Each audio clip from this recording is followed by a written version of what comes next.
Good morning, beta. Our next chapter is organisms and population. तो हमने जो ये कंसेप्ट स्टार्ट किया है बेटा, ये एक चैप्टर हमने पहले बायोडाइवर्सिटी पढ़ा है। वो किस यूनिट में आता है बेटा? इकोलॉजी। ये हमारी लास्ट यूनिट है, इकोलॉजी। इस इकोलॉजी टर्म का मतलब क्या है?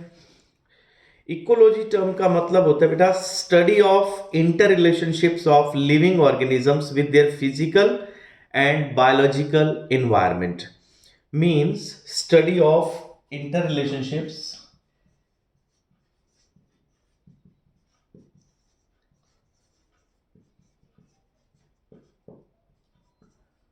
Between organism and its physical,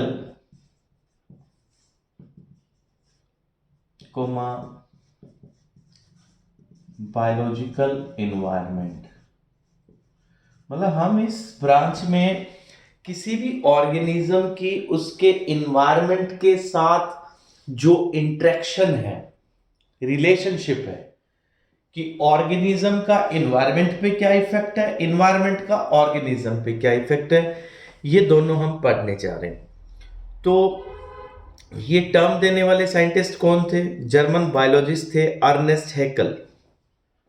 this term coined by German scientist Ernest Haeckel. बहुत इंपॉर्टेंट है बेटा। इंडियन इकोलॉजी का मतलब इकोलॉजी इन इंडिया, उसके फादर कौन है? उसके फादर है बेटा Ramdev Mishra, doctor Ramdev Mishra, father of ecology in India. And this term was given by Ernest Haeckel. Ernest, Ernest Haeckel. And Ramdev Mishra is the father of ecology in India. Now, the first term, which is environment, हमने study किसकी करनी है? Species की। किसके साथ? Environment के साथ। तो सबसे पहले तो हमें पता हो इन्वायरमेंट किसको कहते हैं। सो द टर्म इन्वायरमेंट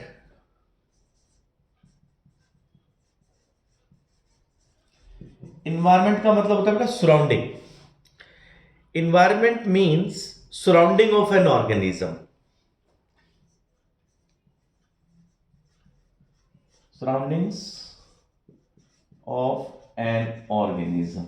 अगर हम सिंपल इसका मीनिंग देखें तो हमारे चारों तरफ की जो कंडीशंस हैं, सराउंडिंग्स हैं, वो कैसी हैं?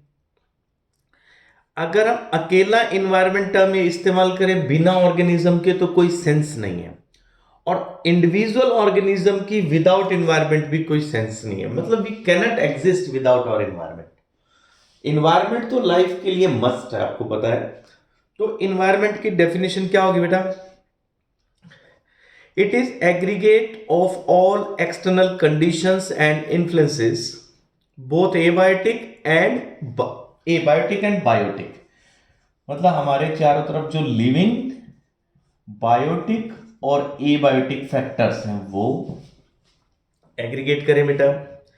इनका इन्फ्लुएंस ये कैसे अफेक्ट करते हैं? अफेक्ट एन ऑर्गेनिज्म, हम पे दोनों का इफेक्ट आता है, लिविंग का भी और नॉन लिविंग का भी। किस में आता है? Development of an organism in its natural habitat, कि इस एनवायरनमेंट के साथ कोई ऑर्गेनिज्म कैसे डेवलप कर रहा है। मींस हमने इस पूरी यूनिट में एनवायरनमेंट का ऑर्गेनिज्म के साथ क्या रिलेशन है ये पढ़ना है, वो कैसे अफेक्ट कर रहा है। तो बिल्कुल बेसिक से स्टार्ट करेंगे बेटा। जैसे इन्वायरमेंट के इस प्लेनेट के ऊपर क्या कंपोनेंट्स हैं, आप लोअर क्लासेस से पढ़ते आ रहे हैं। एटमॉस्फेयर है, हाँ जी, अर्थ के ऊपर। दूसरा आपको पता है हाइड्रोस्फीयर है और लिथोस्फीयर है। एयर है, वाटर है और जो सॉलिड पार्ट है लैंड है। अब इसके बाद बेटा हम इस टॉपिक पे आते हैं, कंसेप्ट पे आते हैं। अच्छा, इकोलॉजी की जो अभी हमने डेफिनेशन पढ़ी कि जो हम इंटरेक्शन पढ़ रहे हैं, इंटर रिलेशनशिप पढ़ रहे हैं लिविंग के बीच में, यानी ऑर्गेनिज्म का उसके एनवायरनमेंट के साथ, इकोलॉजी की दो ब्रांचेस होती हैं वैसे। Ecology is further divided into the two parts. There are two branches. The first is art ecology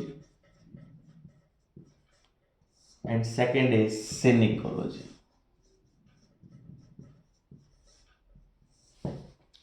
हाँ जी, what does it mean? It means study of relationship between environment and an organism. Study between environment and an organism or a species. एक species का, एक individual का उसके environment के साथ जो relationship है, अगर वो आप स्टडी कर रहे हैं तो दैट इज ऑट इकोलॉजी।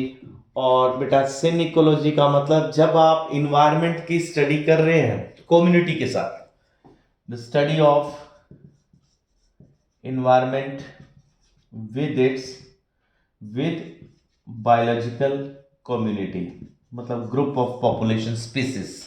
आगे पढ़ेंगे अभी हम चैप्टर में।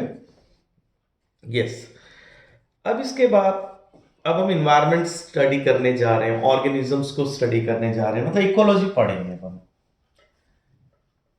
तो सबसे पहले हमें जो लेवल है ऑर्गेनाइजेशन का, तो पहले तो हमें पता हो कि इस इन्वायरमेंट में ऑर्गेनाइजेशन मतलब कंपोजिशन कि बेसिक से बेसिक अगर हम स्टार्ट करें तो ऑर्गेनाइजेशन में क्या क्या आएंगे, इसमें क्या क्या फैक्टर्स होंगे बेटा। मतलब आप बेसिक से स्टार्ट करें तो लाइफ कैसे बनती है, मतलब हायरार्की हम पढ़ने जा रहे हैं। जैसे सिंपल टू कॉम्प्लेक्स की तरफ अगर हम मूव करेंगे, यस बेटा, hierarchy in nature.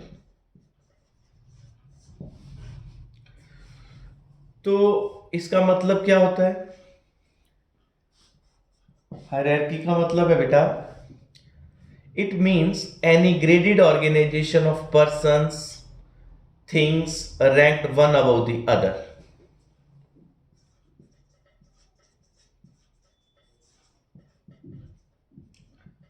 Graded organization of persons, things or they are ranked above each other, above the other। मतलब आप बेसिक से स्टार्ट कर रहे हैं। जैसे इसका एक एग्जांपल दे रहा हूं मैं हायरार्की का। तो नेचर में पहली हायरार्की हमें मिलती है फिजिकल। देखो बेटा, इससे आपको समझ आ जाएगा। फर्स्ट फिजिकल हायरार्की, तो इसमें हम स्टडी करते हैं तो सबसे सिंपल हमें कौन मिलता है? सिंपलेस्ट अगर आप फिजिकल में देखें तो एटम सबसे सिंपल होते हैं। अगर आप लेवल देखते हो कि मैटर किसका बना हुआ है, मैटर हमें पता है एटम्स का बना हुआ है। एटम किसके बने हुए हैं? इलेक्ट्रॉन, प्रोटॉन, न्यूट्रॉन के। तो बेसिक टू बेसिक अगर नीचे से लेवल हम पढ़ना स्टार्ट करें फिजिकल में, तो आपको पता है प्रोटॉन, न्यूट्रॉन और इलेक्ट्रॉन से क्या बनते हैं? एटम्स। एटम्स मिलकर के क्या बनाते हैं? कोवेलेंट बॉन्ड हो तो मॉलिक्यूल बनाते हैं, है ना, या फिर कंपाउंड बनवाते हैं। कोवेलेंट जो बॉन्ड है उनमें अगर एटम्स मिलते हैं, नॉन मेटल्स जैसे आपस में कंबाइन करते हैं, आप केमिस्ट्री पढ़ते हो, तो एटम से वो क्या आता है, मॉलिक्यूल, आयनिक या कंपाउंड आ जाएगा हमारे पास। उसके बाद कॉम्प्लेक्स ऑफ कंपाउंड्स, इसके बाद कॉम्प्लेक्स कंपाउंड आ जाएंगे। जैसे बेटा हम सिंपल स्टार्ट करते हैं, जैसे इलेक्ट्रॉन प्रोटॉन न्यूट्रॉन से बना है carbon, oxygen, nitrogen, sulphur, phosphorus, ये मिलके क्या बना रहे हैं, कार्बन डाइऑक्साइड, मीथेन, इथेनॉल, जैसे सिंपल में आ जाए अमीनो एसिड, फैटी एसिड, फिर क्या बन गए, प्रोटीन्स, डीएनए, आरएनए, फिर ऑर्गेनिजम्स आ जाएंगे ना आगे बेटा। तो लेवल अगर आप ऑर्गेनाइजेशन में स्टडी करो तो सबसे बेसिक लेवल हमारे पास किसका है, इलेक्ट्रॉन प्रोटॉन और न्यूट्रॉन्स का, उससे आगे चले एटम्स का, उससे आगे चले मॉलिक्यूल्स, उससे आगे चले तो कॉम्प्लेक्स कंपाउंड्स। ये तो होगी फिजिकल। बायोलॉजिकल में देखते हैं बेटा, बायोलॉजिकल में यानी लिविंग में अगर आप लेवल देखते हैं, बायोलॉजिकल हायरार्की, इसमें अगर आप देखते हैं तो सबसे सिंपल क्या होती है, अगर लाइफ में आप सबसे सिंपल यूनिट देखते हैं तो क्या होता है बेटा, सेल। सेल मिलके क्या बनाती हैं, टिश्यू, टिश्यूज मिलकर के क्या होंगे, organ, organs combine to form organ system and organ systems coordinate to form an individual। यही है ना, हमने 9th से क्या, ये तो 6 से पढ़ते आ रहे हैं हम। तो इस तरह लेवल में अगर हम आगे चले तो ऑर्गेनाइजेशन का ये लेवल है। अब ये तो गया कि बायोलॉजिकल हायरार्की क्या है एनवायरनमेंट में, तो सिंपली ऐसे चलते हैं। अब इसके बाद सेकंड बेटा, अब पॉपुलेशन टर्म आएगी इस चैप्टर में। ऑर्गेनिज्म का तो हम समझ गए, ऑर्गेनिज्म का मतलब जिसमें cell, tissue, organ, organ system, individual बन गया, एटम, मॉलिक्यूल्स है, कंपाउंड्स है। But now what do you mean by population? Population तो आपने पढ़ा होगा, एसएस में भी पढ़ा होगा पहले। पॉपुलेशन में तो हम काउंट करते हैं।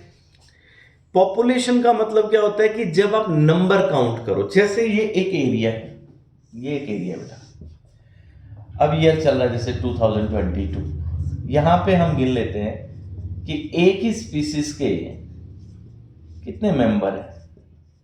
जैसे फॉर एग्जांपल ये 10 है, तो ये यहां की क्या होगी, पॉपुलेशन। इसी एरिया की 2020 में क्या थी, जैसे 8 थे यहाँ के, क्या होगी, पॉपुलेशन। आप अगर एक स्पीसीज के मेंबर्स को काउंट कर रहे हो एक पर्टिकुलर लोकेशन पे, एक टाइम पे, that's called as population.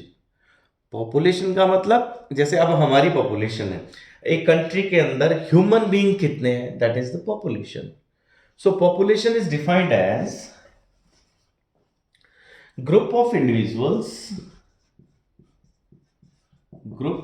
Individuals of a species, group of individuals of a species living together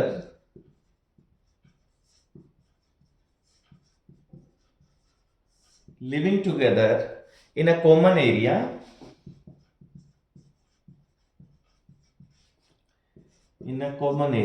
at a particular time।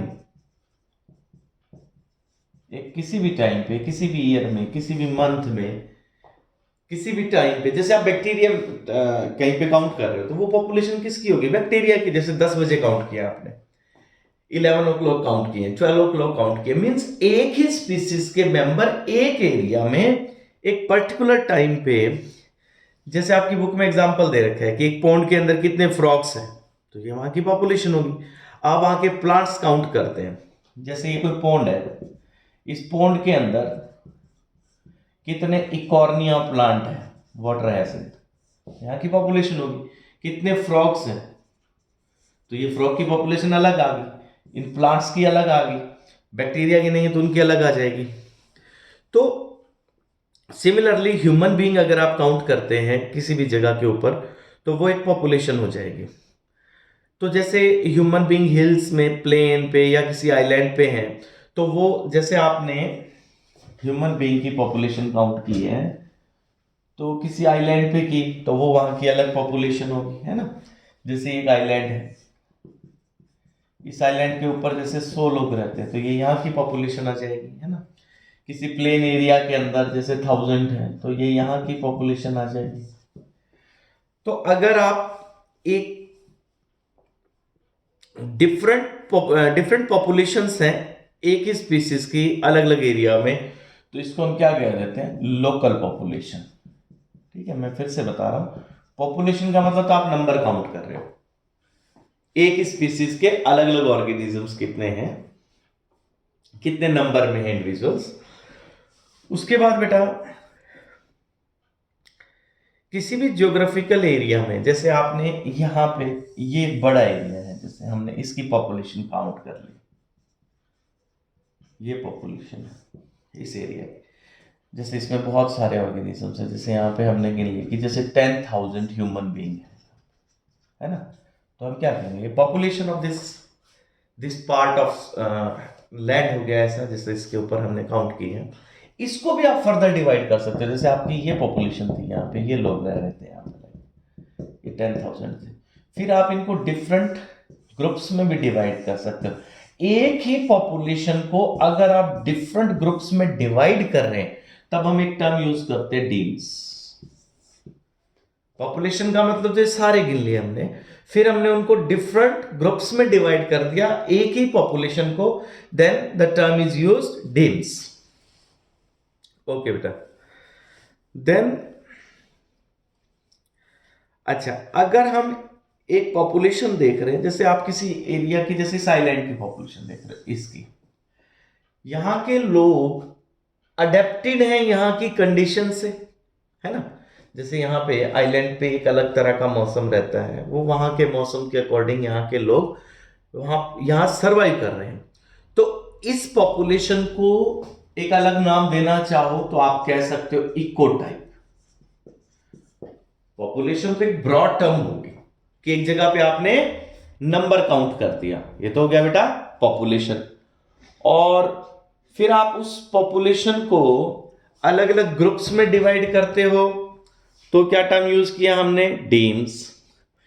फिर अगर कहीं पॉपुलेशन का एक सेगमेंट है, ये पार्ट है, ये यहां अडेप्टेड है कंडीशन से, यहाँ के जो मौसम है उसमें रहने के लिए इनमें कुछ चेंजेस हैं, ये रह सकते हैं यहाँ पे, तो ऐसे को क्या कह सकते हो आप, ऐसे ग्रुप को इको टाइप की टर्म आप यूज कर सकते हैं।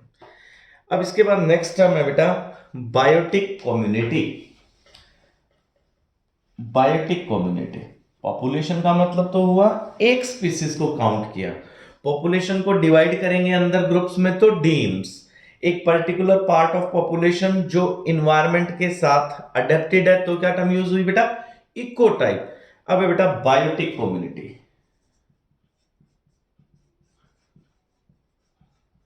बायोटिक कम्युनिटी, बायोटिक कम्युनिटी का मतलब जैसे सुनिए, जैसे ये एक एरिया है, इस एरिया में आपने एक देखा कि ये पॉपुलेशन है एक स्पीसीज की, ये कितना बेटा 1 2 3 4 5 6 7, फॉर एग्जांपल 7 है मेंबर किसी भी एक स्पीसीज के। दूसरी स्पीसीज के यहाँ पे जैसे ये 5 मेंबर है, तीसरी स्पीसीज के जैसे ये यहाँ पे 6 मेंबर्स हैं फॉर एग्जांपल, ठीक है। तो इनको मिला के आप क्या कहेंगे, कम्युनिटी। बहुत सिंपल, कि अगर डिफरेंट स्पीसीज की पॉपुलेशन है एक जगह पे तो उनको कलेक्टिवली क्या टर्म यूज करेंगे, community. Group of organisms,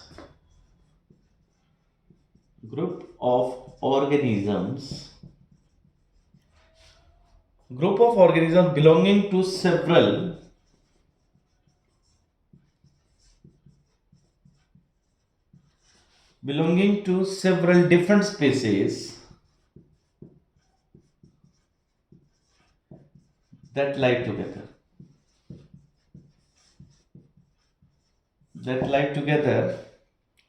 in the same area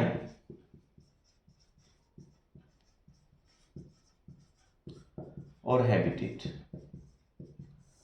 same area same habitat में रहते हैं, और specially relationship to form self sustained unit है, मतलब आपस में एक दूसरे को इंटरडिपेंडेंट भी है, सेल्फ सस्टेन्ड यूनिट है। तो जैसे आपको एक एग्जांपल दे रहा हूं मैं, जैसे किसी पॉन्ड के अंदर अगर आप काउंट करते हैं तो जैसे इस पॉन्ड के अंदर एनिमल्स भी हैं, यहाँ पे जैसे प्लांट्स भी हैं, जैसे यहाँ पे माइक्रोब्स भी हैं। आप जैसे किसी फॉरेस्ट का एग्जांपल ले लो, फॉरेस्ट में जंगल में एनिमल्स भी हैं, वहाँ पे प्लांट्स भी हैं, वहाँ पे माइक्रोब्स भी हैं।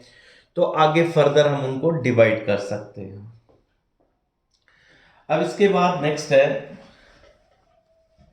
लेवल ऑफ ऑर्गेनाइजेशन में। अब आगे बढ़े अगर हम, तो आगे आ जाएगा बेटा ecosystem and biomes. Ecosystem and biomes. तो देखो बेटा, फर्स्ट हमने क्या देखा, स्पीसीज।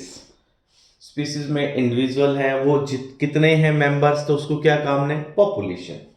अलग अलग स्पीसीज के मेंबर्स इकट्ठे हैं, इंटरडिपेंडेंट हैं, तो वो क्या होगी, कम्युनिटी। अब है बेटा इकोसिस्टम। इकोसिस्टम का मतलब अगर इन्वायरमेंट के अंदर एक यूनिट है, जैसे एक फॉरेस्ट है, इस फॉरेस्ट के अंदर डिफरेंट स्पीसीज हैं जो इंटरडिपेंडेंट है एक दूसरे के साथ, ठीक है। तो इकोसिस्टम का मतलब कि अगर डिफरेंट ऑर्गेनिजम्स एक साथ सरवाइव करते हैं, नॉन लिविंग इन्वायरमेंट के साथ इंटरेक्ट करते हैं और एक स्टेबल सिस्टम प्रोड्यूस करते हो, तो जैसे एक फॉरेस्ट एक इकोसिस्टम है, you can say that a natural self sufficient unit comprising a biotic community and its abiotic environment is known as ecosystem। मतलब एक यूनिट एनवायरनमेंट की जिसमें बायोटिक फैक्टर्स और एबायोटिक फैक्टर्स इंटरेक्ट करते हैं, एक यूनिट बनाते हैं। अब जैसे फॉरेस्ट फॉर एग्जांपल बेटा, अपने आप में एक सेल्फ सस्टेन्ड यूनिट है। यहाँ पे क्या है, प्लांट्स भी हैं, उनके ऊपर डिपेंड करने वाले एनिमल्स भी हैं, उन एनिमल्स को डिग्रेड करने के लिए, इन प्लांट्स की डेड बॉडीज के लिए यहाँ पे माइक्रोब्स भी हैं। तो सेल्फ सस्टेन यूनिट हो गया ना बेटा, तो ये क्या बन जाएगा, एक ecosystem. So ecosystem is a natural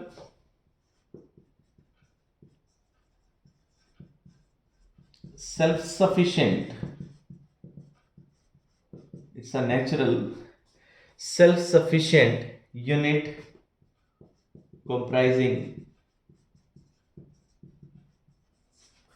comprising biotic community. Community का मतलब समझिए ना बेटा, डिफरेंट स्पीसीज का group, biotic community and abiotic environment, यानी physical chemical environment is known as an ecosystem.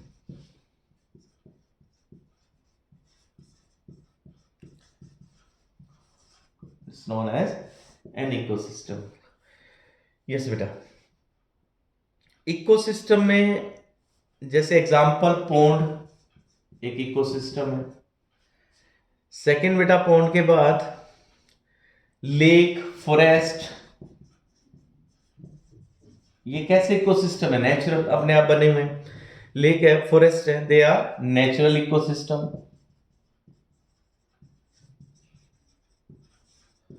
और कुछ आर्टिफिशियल इकोसिस्टम भी है जो हमने बनाए हैं, जैसे flower pot,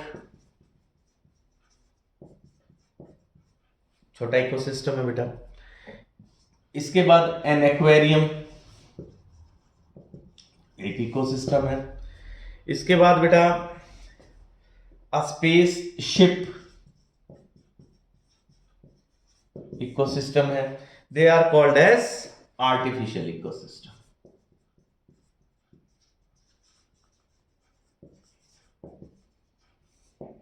they are called as artificial ecosystem. अब एक टर्म हो रहा है बेटा नेक्स्ट, ये सब क्या हो गए, artificial ecosystems. Now next is biomes. एक बहुत बड़ा इकोसिस्टम हो,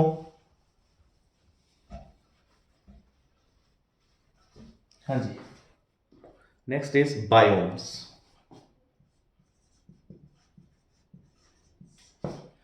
बायोम का मतलब बेटा a very large ecosystem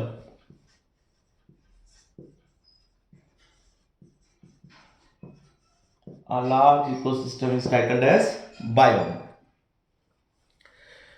biome हमने किस हिसाब से डिवाइड किए? बड़ा इकोसिस्टम मतलब जहां पे वेरिएशंस है इंटेंसिटी में, intensity and duration of temperature, फिर जहां पे प्रेसिपिटेशन का डिफरेंस है।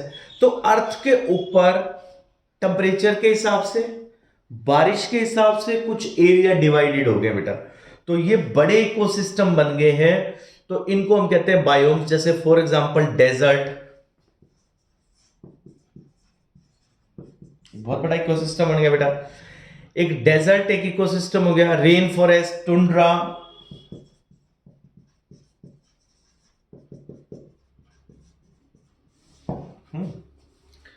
ओके। तो ये सारे इकोसिस्टम्स कैसे बने? क्योंकि अर्थ के ऊपर अलग अलग जगह के ऊपर लाइट की इंटेंसिटी अलग है। अब देखो, आपने पढ़ा है ना फिजिक्स में कि अर्थ जो है वैसे टिल्टेड है 23 डिग्री से, है ना। तो जैसे यहां सन है, तो सन से आने वाली लाइट इस रीजन में जैसे अब ज्यादा आ रही है, इस रीजन में कम आ रही है। जब अर्थ की पोजीशन चेंज हो जाएगी तो फिर इस रीजन में ज्यादा आएगी, इसमें कम आएगी। तो इस कारण से अर्थ के ऊपर बायोम्स क्रिएट हो गए हैं, अलग अलग एरिया जो डिफरेंट टेम्परेचर और प्रेसिपिटेशन, बारिश जो अलग अलग हो रही है, एनुअल रेनफॉल अलग अलग है, टेम्परेचर अलग अलग है, इससे बड़े बड़े इकोसिस्टम डेवलप हुए हैं अर्थ पे। इनको कहते हैं बेटा बायोम्स। तो बायोम्स अर्थ पे कौन कौन से हैं, इसके लिए आपके एनसीईआरटी में एक मैप दिया हुआ है, इसी चैप्टर में सेकेंड पेज पे। तो वो उस मैप का, वो जो मैप दिया हुआ है आपको, एक आपको ग्राफ दिया हुआ है, वो आपने प्लॉट करना है नोटबुक पे। तो इसमें आपको डेजर्ट, ग्रासलैंड और ट्रॉपिकल फॉरेस्ट, और इसमें एल्पाइन टुंड्रा, कहाँ पे कितना टेम्परेचर है, कितनी एनुअल रेन है, ये सब डिस्क्राइब किया हुआ है बच्चे। तो वो आपने ड्रॉ करना है। यहाँ प्रदीप में भी दिया हुआ है बेटा, ट्रूमेंस में भी दिया हुआ है, और एनसीईआरटी में भी है। ठीक है, तो ये ड्रॉ करना बेटा। ठीक है जी। अब एक डेफिनेशन छोटी सी और रहती है, वो भी कर लेते हैं बेटा। वीडियो तो बड़ी होगी है, पर एक डेफिनेशन और कर लेते हैं। इसके बाद है बेटा बायोस्फीयर। बायोस्फीयर टर्म का मतलब all the ecosystem of the world together. देखो, हो गया ना, सारे ecosystem, all the systems of world together, सबको इकट्ठा कर दे तो ये पूरी अर्थ पे जितने इकोसिस्टम है उनको मिला करके आप बायोस्फीयर कह सकते हो, या इनको इकोस्फीयर भी कह सकते हो। तो यहां तक आपने अंडरलाइन करना है बेटा एनसीईआरटी में, और ये डायग्राम ड्रॉ करना है। ठीक है बेटा, thank you, have a nice day.